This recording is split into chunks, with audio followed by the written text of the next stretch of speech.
दोस्तों हमारे चैनल गुरु दर्पण ज्ञान में आप सभी का स्वागत है। तो सभी भाइयों को जय श्री राधे जय श्री श्याम। दोस्तों भगवान शिव की दो बातें याद कर लो यदि आप सफल और सुखी होना चाहते हैं। भाग्य और धनी अथवा महान कैसे बने। तो दोस्तों वीडियो शुरू करने से पहले आप सभी से अनुरोध है, यदि आपने अभी तक हमारा चैनल सब्सक्राइब नहीं किया है तो प्लीज़ आप हमारे चैनल को सब्सक्राइब कर लें, क्योंकि आपका एक सब्सक्राइब हमारे लिए बहुत ही महत्वपूर्ण है। देखिए दोस्तों, एक बार भगवान शिव पार्वती भ्रमण करने के लिए निकले तो पार्वती माता क्या देखती हैं कि मनुष्य इतना आलसी क्यों है। तो भगवान शिव से माता पार्वती कहती हैं, प्रभु मेरे मन में दो प्रश्न आ रहे हैं। तो भगवान शिव कहते हैं, पार्वती प्रश्न क्या है वो मुझे बताओ। माता पार्वती कहती हैं, प्रभु मेरे प्रश्न हैं कि मनुष्य आलसी क्यों होता है और वो भाग्य और धनी क्यों नहीं होते। तो भगवान शिव कहते हैं, पार्वती मैं तुम्हें एक कहानी सुनाता हूँ। एक बार की बात है, एक शिष्य अपने गुरु का बहुत ही आदर व सम्मान करता था।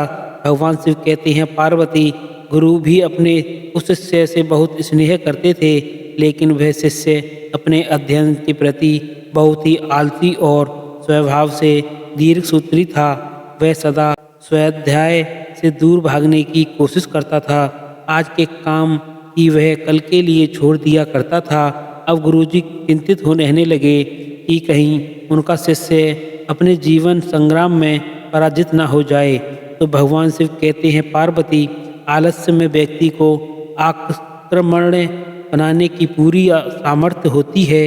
ऐसा व्यक्ति बिना परिश्रम के ही फलोपभोग की कामना करता है।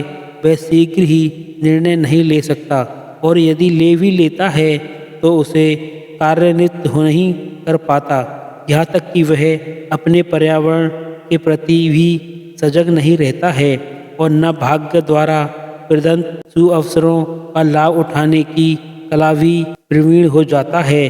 तो भगवान शिव कहते हैं, पार्वती उन्होंने मन ही मन में अपने शिष्य के कल्याण के लिए एक योजना बनाई।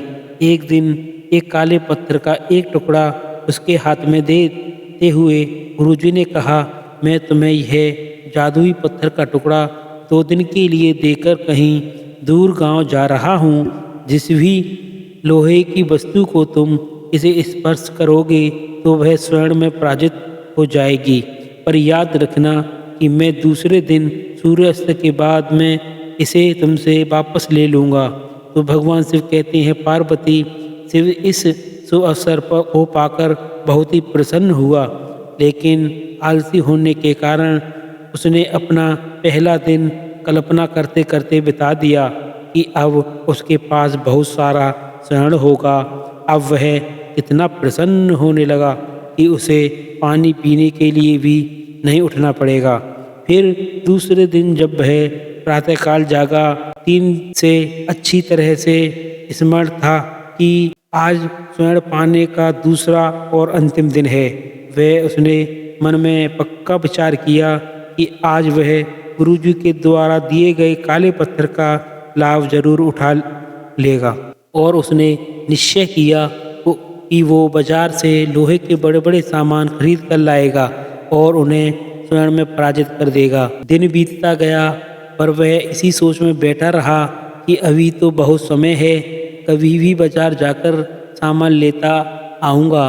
उसने सोचा कि वह अब दोपहर का भोजन करने के पश्चात ही सामान लेने जाएगा, परंतु भोजन करने के बाद उसे विश्राम करने की आदत थी और उसने बजाय उठ के मेहनत करने के थोड़ी देर आराम करना उचित समझा। आलस से परिपूर्ण उसका शरीर नींद की गहराई में खो गया और वो उठा तो सूर्य अस्त होने को था।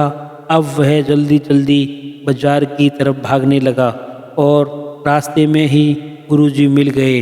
उनको देखते ही वह उनके चरणों में गिर कर के उस जादी पत्थर को एक दिन और अपने पास रखने के लिए याचना करने लगा, लेकिन गुरुजी नहीं माने और उस शिष्य का धनी होने का सपना चूर चूर हो गया। तो इस घटना से हमें ये सीख मिलती है, आलस्य जीवन के लिए अभिशाप है और इंसान को काम से जी नहीं चुराना चाहिए और एक कर्मठ, सजग और सक्रिय व्यक्ति बनना चाहिए। तो दोस्तों, भगवान शिव कहती हैं पार्वती, जो मनुष्य सफल, सुखी, भाग्य, धनी और महान बनना चाहते हैं तो आलस्य को त्याग कर अपने अंदर विवेक, कष्ट साध्य, श्रम और सतत जागरूकता जैसे गुणों को विकसित होना चाहिए। तो दोस्तों, वीडियो पसंद आई हो तो प्लीज़ आप हमारे चैनल को अभी सब्सक्राइब कर लें। तो इस वीडियो में इतना ही। मिलते हैं एक नई वीडियो में नए प्रसंग के साथ। तब तक के लिए जय श्री राधे, जय श्री कृष्ण।